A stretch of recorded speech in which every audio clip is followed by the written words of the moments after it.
Halo teman-teman mahasiswa Teknik Informatika Universitas Negeri Gorontalo. Kembali lagi di mata kuliah Arsitektur Sistem Informasi. Kali ini, kita akan membahas tentang konsep layer teknologi dalam arsitektur sistem informasi. Oke, mari kita mulai.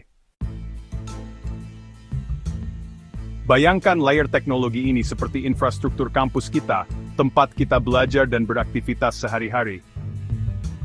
Ada berbagai komponen yang bekerja sama untuk memastikan semuanya berjalan dengan baik, dari jaringan internet hingga perangkat keras komputer di laboratorium.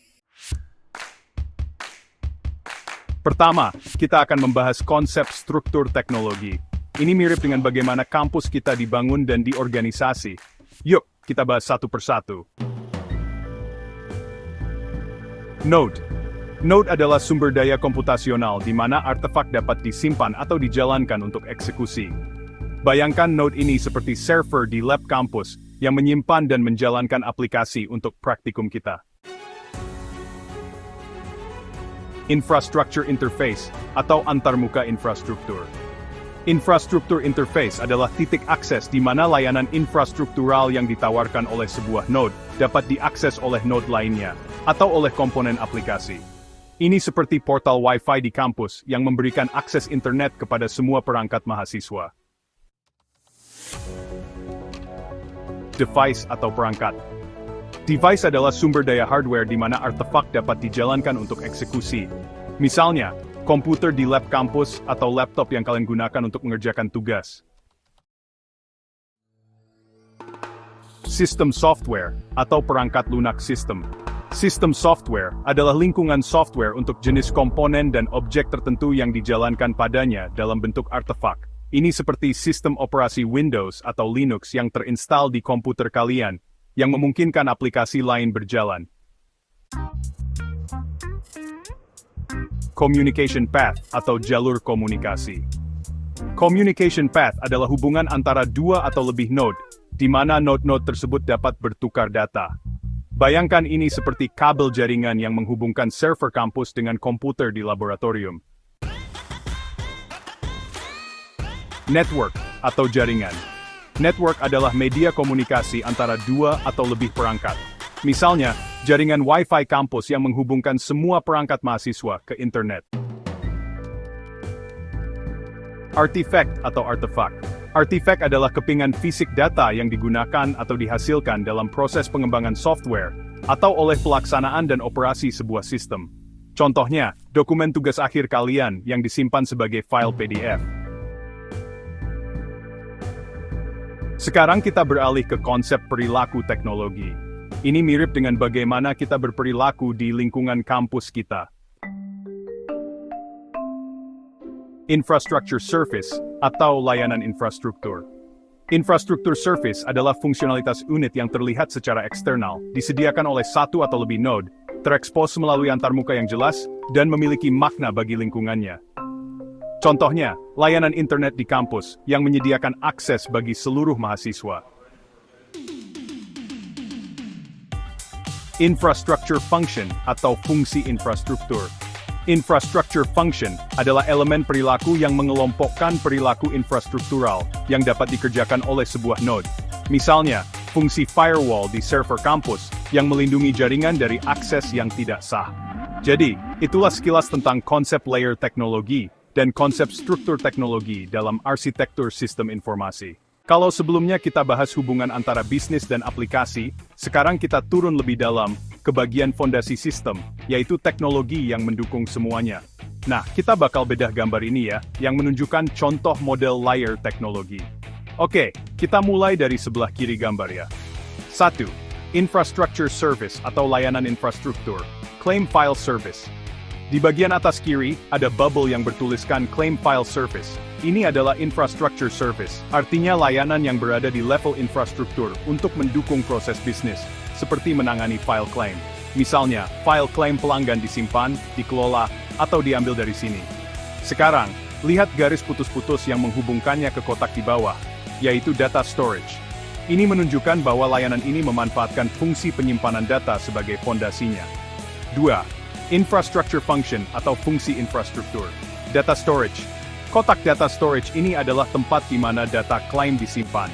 Nah, di dunia nyata, ini bisa berupa media penyimpanan besar seperti hard drive atau cloud storage.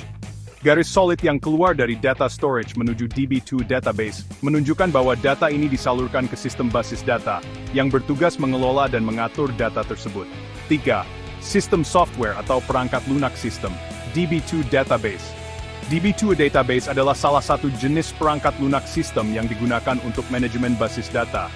Di sini, database menjadi otak yang membantu menyimpan, mengakses, dan mengatur data dari file claim.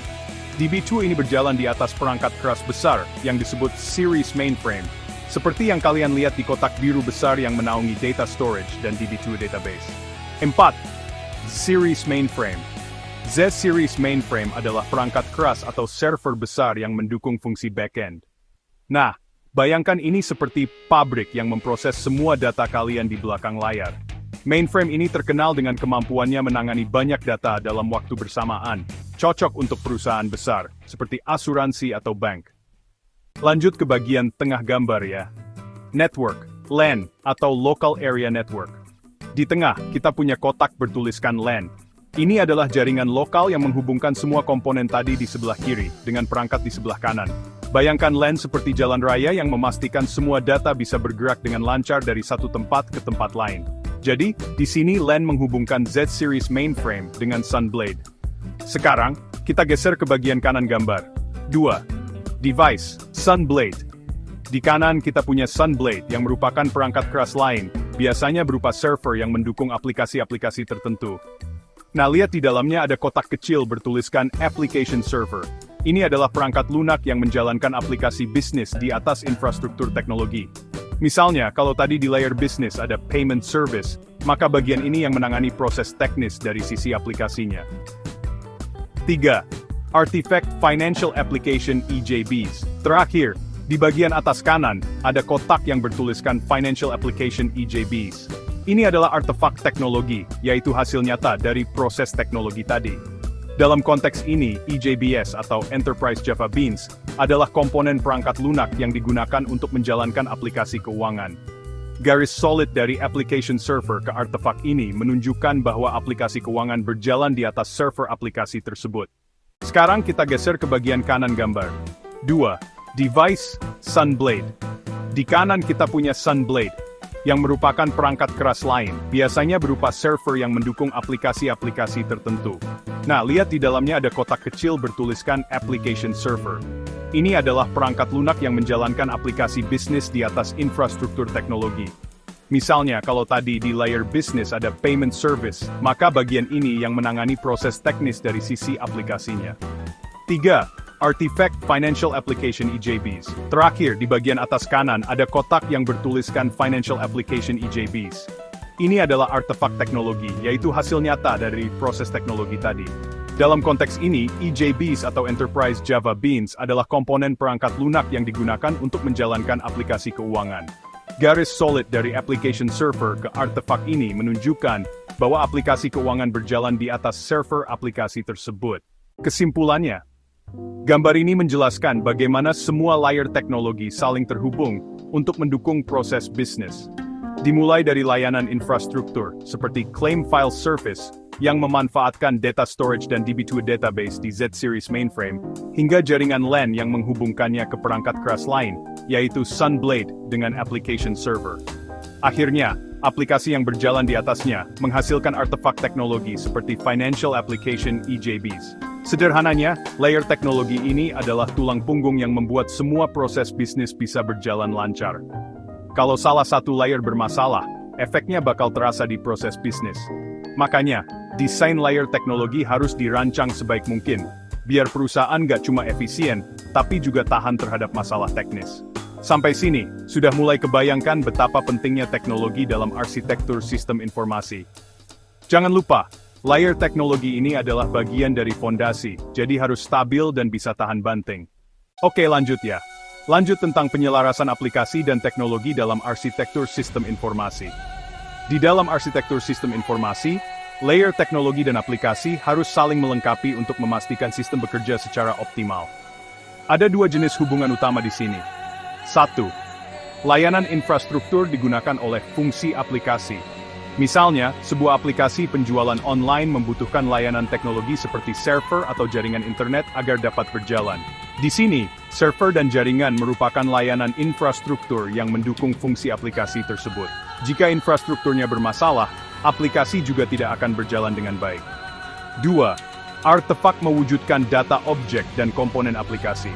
Sebagai ilustrasi, teknologi seperti framework atau database adalah alat yang memastikan data dan aplikasi dapat diimplementasikan dengan baik. Artefak ini memungkinkan data objek dan komponen aplikasi untuk diwujudkan dalam sistem.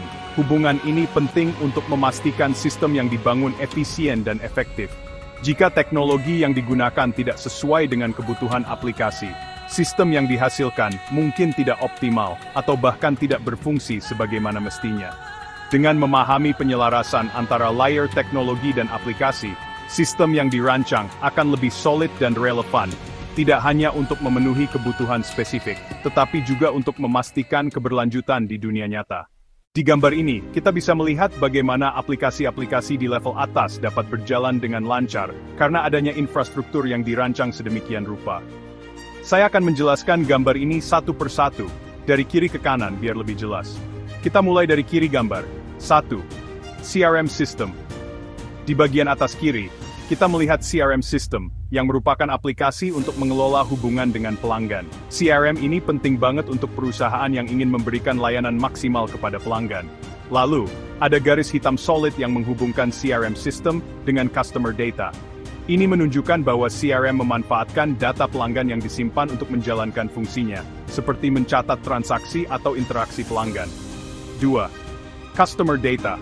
Customer Data adalah kumpulan informasi yang relevan tentang pelanggan, seperti nama, alamat, riwayat transaksi, dan sebagainya. Data ini dikelola menggunakan database tables, yang kita lihat di bawahnya.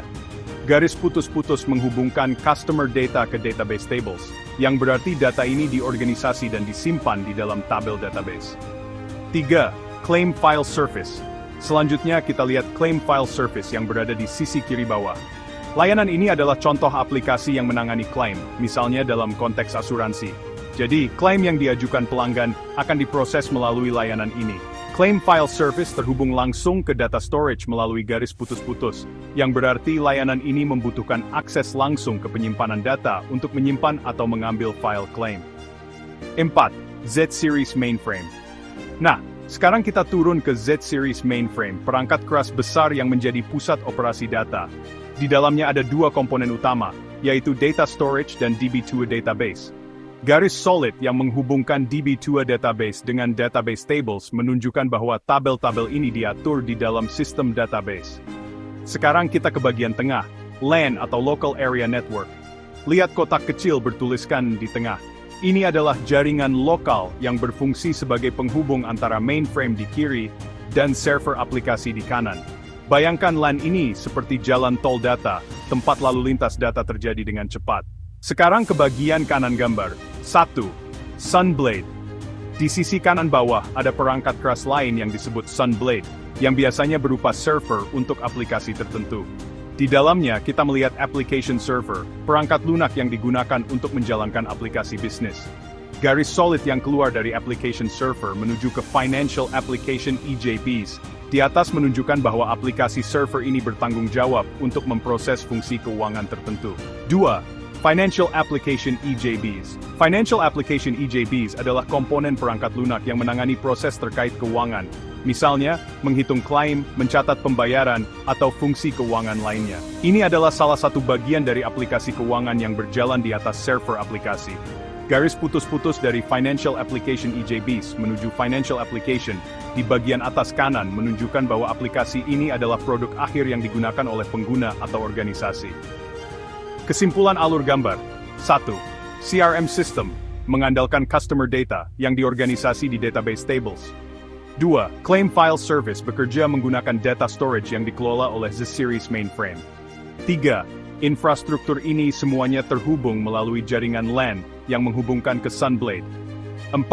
Di sisi kanan, Sunblade menjalankan server aplikasi yang mendukung Financial Application EJBs, sehingga aplikasi keuangan bisa digunakan dengan optimal. Jadi, dari gambar ini kita melihat bagaimana infrastruktur teknologi mendukung berbagai aplikasi penting.